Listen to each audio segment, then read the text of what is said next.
focus today on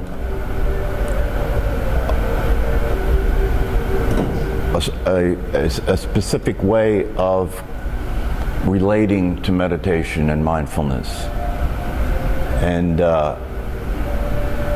want to continue to talk about it in a way that is helpful in terms of your being able to experience what is actually the essence of meditation.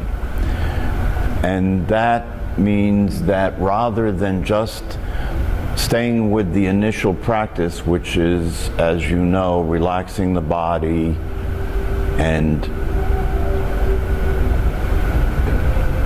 being still and remaining silent and bringing attention, gathering your attention, and then focusing that attention on the breath.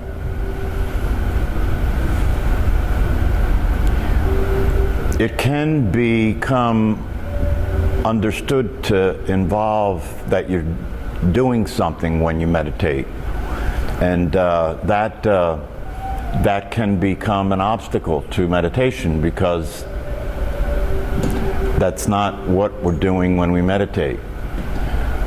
So it's important to be aware of the fact that when you're meditating, what you're doing is you're practicing something that almost is never experienced. It's almost never experienced. And what you're practicing is not doing, not thinking.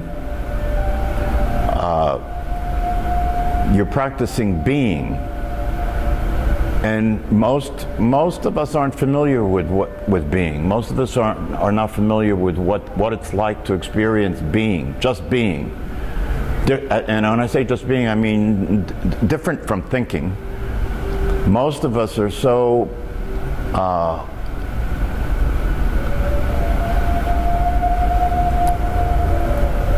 we're so oriented to thinking, right? If you look in your experience, you'll see that during all of your waking hours, you're thinking. Yes, you wake up in the morning, you're thinking. You go to bed at night, you're thinking. All during the day, you're thinking, right? So thinking is the preoccupation with the voice in your head. It's the preoccupation with this narrative that's going on all the time, right? About, typically the way it occurs for people is, what you're thinking. You're thinking about everything. You're trying to figure things out. You're analyzing everything. You're planning, right? When you're thinking, you're planning, you're remembering when you're thinking, right? This is all thinking, right? And for most of us, that's it. That's all there is. There's just thinking and sleeping, right? So meditation is an opportunity, and one of the things about it that may make it a little difficult is that when we sit and meditate in formal meditation and you bring your attention to the breath, what we say when you're practicing meditation and you bring your attention to the breath, what we say is that whenever your attention leaves the breath, right, as soon as you notice that, to bring it back to the breath. And typically when the attention leaves the breath, what's taking the attention? Thinking, right? Thinking, right? So you're really practicing not thinking. This is a way of talking about meditation. You're practicing not thinking, because if your attention's on the breath and you're just maintaining attention on the breath, even if thoughts arise, right? Because thinking doesn't stop, right? Even if thoughts arise, they're in the background now because your attention is on the breath. So the thoughts come and they go. So you start to experience being a witness to thoughts instead of being a thinker of thoughts. Yes, because the thoughts are now occurring in the background and your attention is on the breath. Okay? So another way of talking about the same thing is we could say that when we're doing formal meditation, we're not thinking. Thoughts may come and go. Physical sensations may come and go, sounds may come and go, but the attention is on the breath. And when the attention is on the breath and it's not on thinking, and we're not thinking, you could say that we're entering the realm of being now, not thinking, being. And another way to talk about being is when you're being, when you're being, you're in a natural state because you're always being, yes, even when you're thinking, you're being. You could talk about being in terms of saying, what's being? Being means being, right? You're here. Being, you're being, you're being. You're here, you're, right? So being, another way of talking about being is you could say being is awareness, yes? Because if I say, how do you know you're here? The answer is, I'm aware that I'm here, right? So being is awareness. And when we practice meditation, we're practicing being, and for most of us, that's such an unfamiliar experience, right? Because we're thinking all the time, right? So when you shift from thinking to being, it's very elusive, right? And your attention is very easily taken away from it because it's just so elusive. It's just, you know, what is it? What is being? Well, being is being aware. Well, what is awareness like? What is it like to be aware? What is it like to be aware rather than thinking? Right? This is something to investigate. Like, what is it like to be aware rather than thinking? So this is something when we practice meditation that it's kind of an inquiry, it's kind of an investigation. What is this like? What's it like to be aware without thinking? Awareness is always there, but the awareness that's always there is not what we're paying attention to. We're paying attention to thinking, right? We're thinking all the time, right?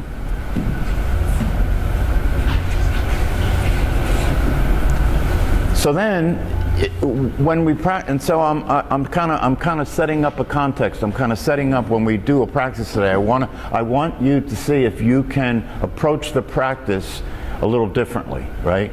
Instead of approaching the practice the way we typically approach the practice from a state of mind, the way we typically approach the practice is, okay, I'm going to sit here. I'm going to relax my body as best as I can.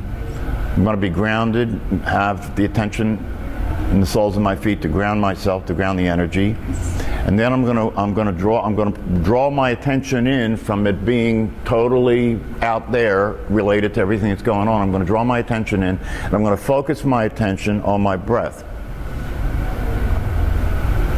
And the thing about it is, for the beginner in practicing meditation, this naturally occurs like something I'm doing, yes?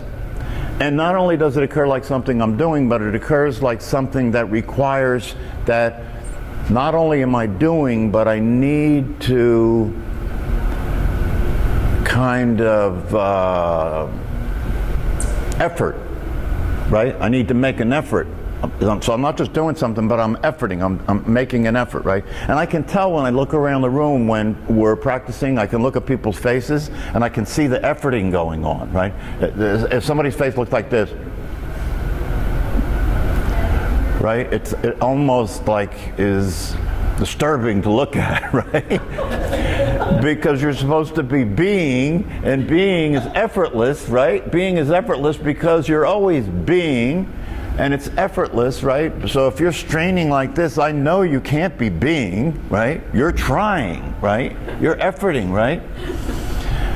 So it's very important to understand that meditation does not involve effort. It does not involve strain. It does not involve trying, right? It's something that you have to allow to happen.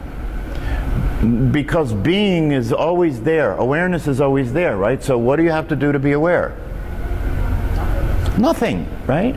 So that's the subtlety of the practice. The practice is, okay, I'm going to do see, you can't even talk about it, because if I say I'm going to do nothing, or you don't do nothing, right?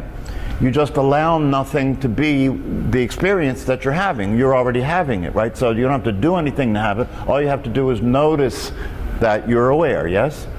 You don't have to do anything to be aware, you are aware. All you have to do is notice that you're aware, right? And so I want you to see today when we practice, if you can let yourself be in a meditation. Allow yourself to be in a meditation, which means to just let yourself be aware of your awareness. Just let yourself be aware of your awareness. If you're aware of your awareness, What you're doing, you're not doing anything. If you're aware of your awareness, you're just noticing. That's all. You're just noticing I'm aware. Just noticing I'm aware.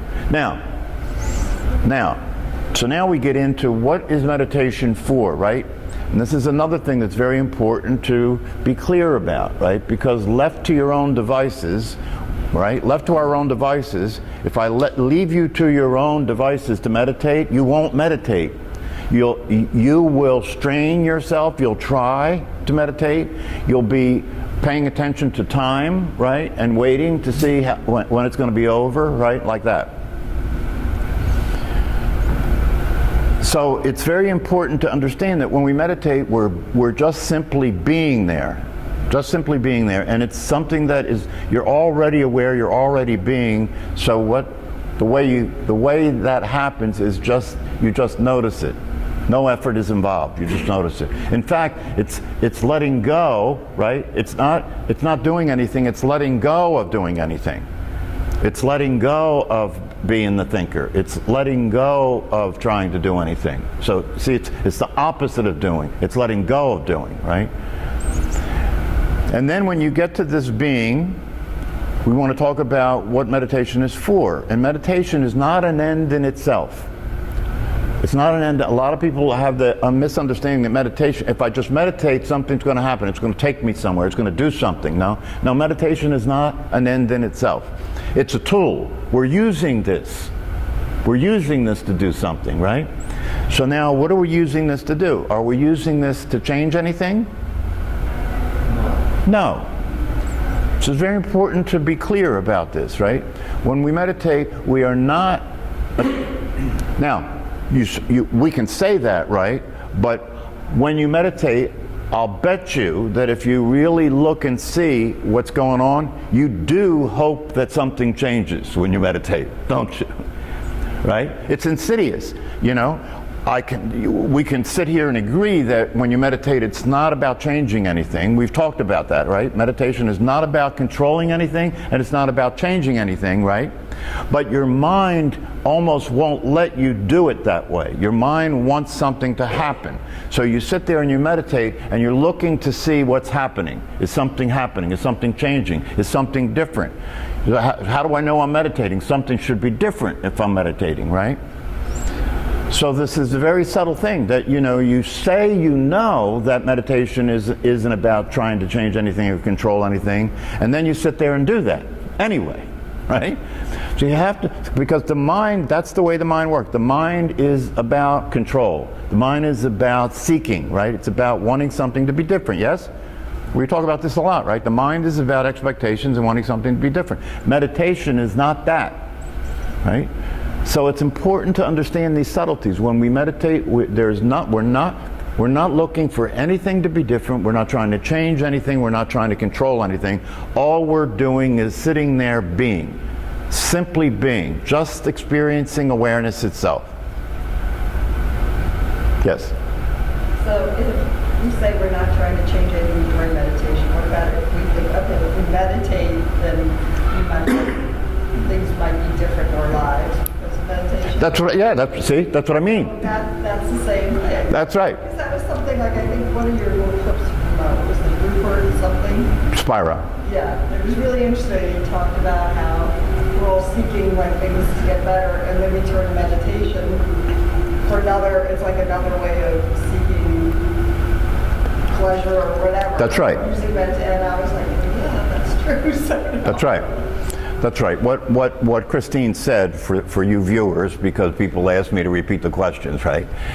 What she said was that when people meditate, they're often, maybe most of the time, maybe most people are meditating because they want their life to be different and are hoping meditation will give them that, right?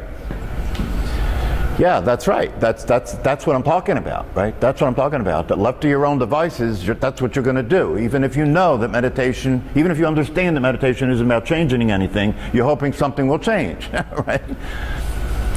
So what it is that the way it works is it's not about changing anything. It's about allowing things to be the way they are.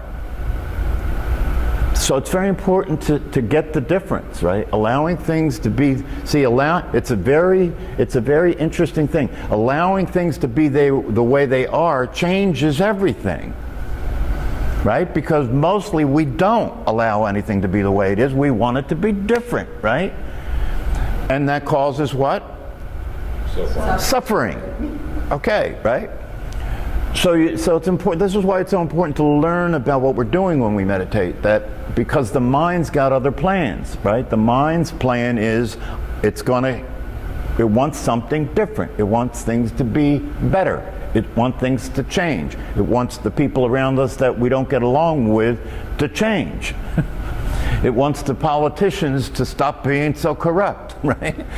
It wants the world to be peaceful, right? Like that. Nothing wrong with all that, right? But the essence of what we're doing here is more realistic than wanting things to be different than the way they are, because things aren't different than the way they are. So it's more realistic to allow things to be the way they are and then start to pay attention in such a way where you may be able to see that the way things really are outside of the way we think they are. See, this is why being aware is different, right? Being aware allows you to see things more clearly the way they actually are rather than the way you think they are. Awareness is different than thinking. Awareness is open to seeing things as they are without expectations, without conceiving of things to be different, without expecting things to be different, just allowing things to be the way they are and then looking to see what's so about it. And if you do that, instead of thinking everything or figuring things out or trying to analyze everything, you may actually notice that things aren't the way you think they are. That's what we call making contact with reality. Things aren't the way you think they are. And the most important area of what you think is the case that's not the case is you. You're not who you think you are. Life isn't the way you think it is, right? The world isn't what you think it is. But the source of all of that, the source of all of the distortion, the source of all of the delusion and illusion, it begins with your not being what you think you are. Because you think, right, because you think in the normal course of events, right, without noticing this, you think you're the thinker, yes? Right? Even if I tell you, even if I show you the evidence that that can't possibly be true, and I've done that many, many times, right? And when you look at the evidence, you can't argue with it. You can't argue with it. It can't be true that you're the thinker, and then you'll leave here and be the thinker. It just comes right back in, and the thoughts are happening, and they're your thoughts, and you're thinking thoughts again, right? So it's not easy to get out of it. It's not easy to break the spell, right? Because the spell seems so real. It seems so real that I am the thinker. So, meditation is a tool, and the way the tool can be used most powerfully is to use the tool for reception. To use the tool for reception. In other words, in the normal course of events, there's a lot of static in your awareness, right? There's a lot of agitation, there's a lot of reaction, right? The thinking is permeating your awareness all the time, right? I can't meditate because too many thoughts, right? Too many thoughts. Thoughts are in the way, right? So you have this restlessness because of the thinking going on all the time. The thinking, the feeling, the body sensations, right? It's going on all the time, right? And so a lot of people want to meditate so they can just calm down, so they can just relax all this, right? That's all well and good, and that will happen, as I've said here before. But the tool that meditation is goes far beyond stress reduction, far beyond just relaxing the body and calming the mind. The tool that meditation is if we slow down, if we practice relaxing the body, and if the mind starts to calm down, so the snow and I keep forgetting the snow and the snow globe starts to settle, right? So you can have some clarity, right? You can start to see things, right? So you sit still, so you're not moving, so you don't have that action, right? And then you be silent, so you don't have that action. And then you bring your attention in so it's not jumping all over the place, so you don't have that action, right? Can you see what's happening here? Right? We're coming to stillness. We're slowing down. We're stopping all the activity, right? So the real purpose of meditation, by stopping all the activity and becoming still and receptive, still and open, right? Because when you're still and receptive, when you're still and you're being aware, right? Meditation is being, right? When you're being there as awareness, because that's what's there when you're being, yes? So when you're being there as awareness and everything is slowed down and everything is quieter and stiller, right? Then you're more receptive, right? You can see things more clearly. You can be aware of what's actually there without a lot of distortion more clearly, right? So to what end? What's the point of that? The point of that is that when you come to that place of stillness and quietude, when things become easier to see, what becomes apparent is that you're sitting there and you become aware of awareness. You become aware of awareness, right? Because you don't have a lot of static. You don't have a lot of distraction. Right? It's just, you're just being there and you become aware of awareness. This is why, and this is the other reason that we're developing our ability to be attentive, that we're developing our ability to focus our attention. We want to use that. We want to use the stillness. We want to use the receptivity. We want to use the focus of attention to do what? To become aware of awareness itself. Why? Because instead of being who you think you are, you then are able to discover what you actually are, which is awareness. And this allows you to have the opportunity to come to know what it's like to be alive. Not thinking about it, but actually experiencing being aware itself. And to understand that this experience of awareness itself as what you actually are is the solution to everything. It's the solution to everything. Because when you're experiencing yourself as awareness itself, you're free. Awareness is free. It's important for you to take note. It's important for you to notice that awareness is free. Awareness doesn't move. It doesn't change. Yes? One analogy that a lot of teachers give is the movie and the screen analogy, right? That the movie, right? The movie playing on the movie screen, right? You never see the screen when you're looking at a movie, right? You see the movie, right? Awareness is like the screen. The screen is always there when you're looking at a movie, right? And the screen doesn't change. It just stays the same. And the movie plays on the screen, right? This is the way awareness is. Awareness never changes. It's just aware. It's very important for you to begin to pay attention to that. And this is the purpose of meditation. It's a tool that you can use to quiet yourself and to become receptive. Receptive to what? Receptive to the truth.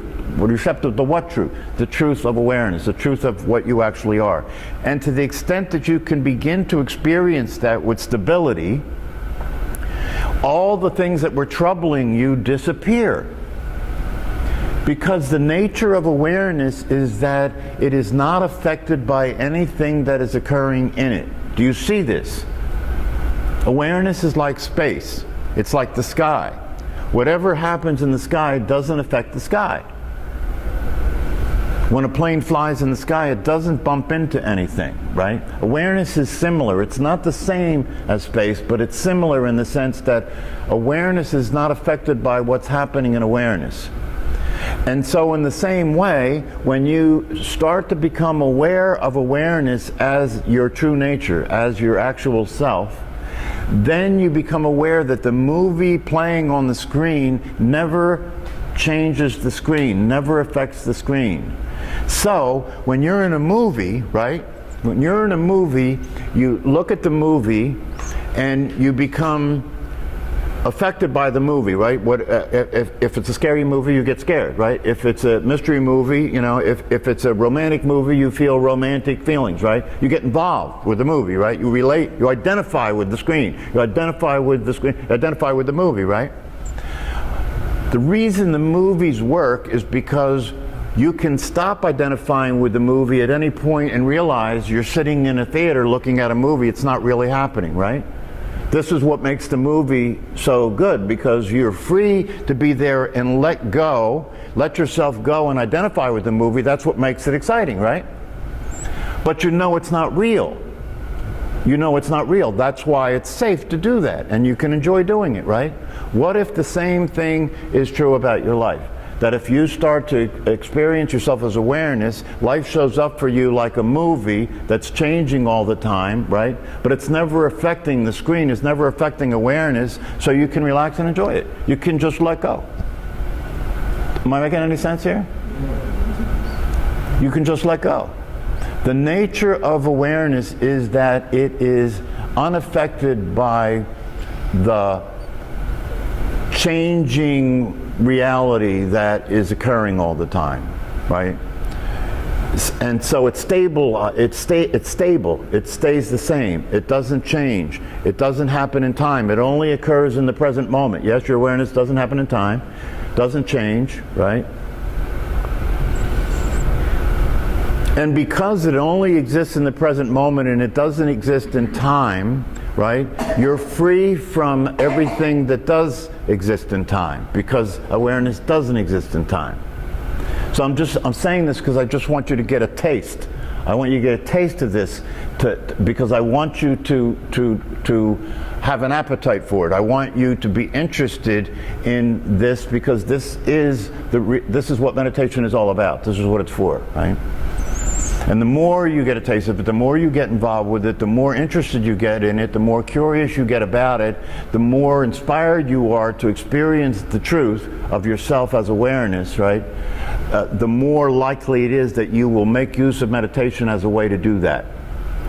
And if you do that, it will eventually start to, who you think you are, just by practicing that and noticing awareness, who you think you are will start to gradually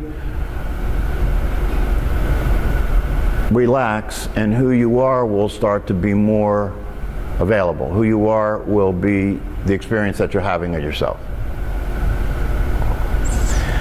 And because it's not time-bound, because it doesn't exist in time, it only exists in the moment, then everything that's time-bound, it's no longer having the consequences of being in time. So the body, right? The body is in time, yes? If you're not sure, look in the mirror. The body's in time, right? Is awareness in time? See, it's important for you to begin to get the possibility here that this really, if this is true, if what I'm saying is true, which you can find out for yourself by just paying attention to awareness and noticing for yourself what it's like. If this is true, what are the implications? If it's true that awareness is what you are, rather than being a body, rather than being what you think you are, and this awareness is free, it's always been the case, it's always been this way, it's always there, it's not happening in time, it doesn't have any form, it doesn't have any gender, it doesn't have any feelings, it's totally free from all of it, it's free from all of it, right? But even though it's free from all of it, right, if I were to snap my fingers and you were all to experience yourself as awareness itself, right, here's the thing that's important to get, is that doesn't mean that your body would disappear. This is one of the reasons that people get a little fearful of going there, right? Well, if I really go there, what's going to happen? I'll lose my mind, right? Good luck. You don't lose your mind, you just know that your mind is not what you are. You don't stop thinking, you just know thinking is not your thoughts, right? This is what freedom is, right? So it's like the movie, you come back again to the way things are, right? But everything's different now. Because you're free, you can let go. You can relax and trust that everything is okay, because it really is. It's the way you were thinking about it that had it not seem to be okay. But when you get free from that by experiencing awareness itself, you begin to see everything is okay, there's nothing to be afraid of. You see the truth. The truth is, there's nothing to be afraid of. That the way life is occurring to us is really like the movies. It's really like the movies. There is nothing to be afraid of, and this is the invitation to freedom. It's the invitation to begin to use the practice of meditation to discover more and more the truth, which is that you have always been free, and you didn't know it. Because awareness has always been there, right? It's not something that's happening now because you discover it. It's always been there, right? So you're just waking up. That's why they call it waking up, right? You're waking up to what's there instead of being lost in this thinking world that people live their life in this thinking world that people live their life in. So now we're going to do a practice, and today's practice will be a practice where I invite you to use the opportunity to just let go and allow your awareness to be there. It already is. So all you have to do is just let go and allow your awareness to be there. Relax. And follow the guided meditation to just see if you can let go totally of thinking and remembering and identifying with your body and all those things, and allow yourself to be empty. Awareness is empty, is it not? Yeah, allow yourself to be the way you are, which is completely empty, and then pay attention to that emptiness and notice how it is. So you can start to become, you can start to become familiar with yourself. It's an invitation to discover yourself. It's an invitation to be yourself. It's an invitation to meet yourself. It's an invitation to come to know the truth about you as awareness. It's a liberation. It's a liberation. And if you come to see the truth about yourself and you see it directly for yourself, it doesn't mean that you will then be able to stay in that, right? Your mind will pull you back in the way it does, right? The way it'll pull you back in. You'll start thinking that you're thinking your thoughts again. That's okay. That's okay. Because once you get the taste, once you know the truth, the serum is in. You can't forget that. You can't go back now. You woke up, you can't go back now. You know what it's like to be awake. You can't go back now. And so you can just relax, and you can continue to use meditation as a way to continue to make contact with reality, with the truth of yourself. And as you do that consistently, it'll start to stabilize, and you'll start to be aware, you'll start to experience being aware of yourself that way more and more. More and more. And in the same way, when you leave your house, right? When you leave your house in the morning and you go back at night, during the day, are you worried if you don't keep thinking about your house that it won't be there? No, you're not, are you, right? So it's the same thing with this, right? Once you experience the truth of yourself and you really have a clear experience of that, and you confirm it and you recognize it, right? You don't have to constantly be in that experience to know the truth. You can let go and know that it's still there. Just like you don't have to think about your house and you know that it's still there, right? So a lot of people have this experience and then they say, oh, but I have to get it back. There's nothing to get back, it's still there, right? You may not be noticing it, but it's still there. You can trust that, right? And so you don't have to worry about getting it back. In fact, if you stop worrying about getting it back, it'll come back. Because it never went anywhere. Okay, so we'll do the practice.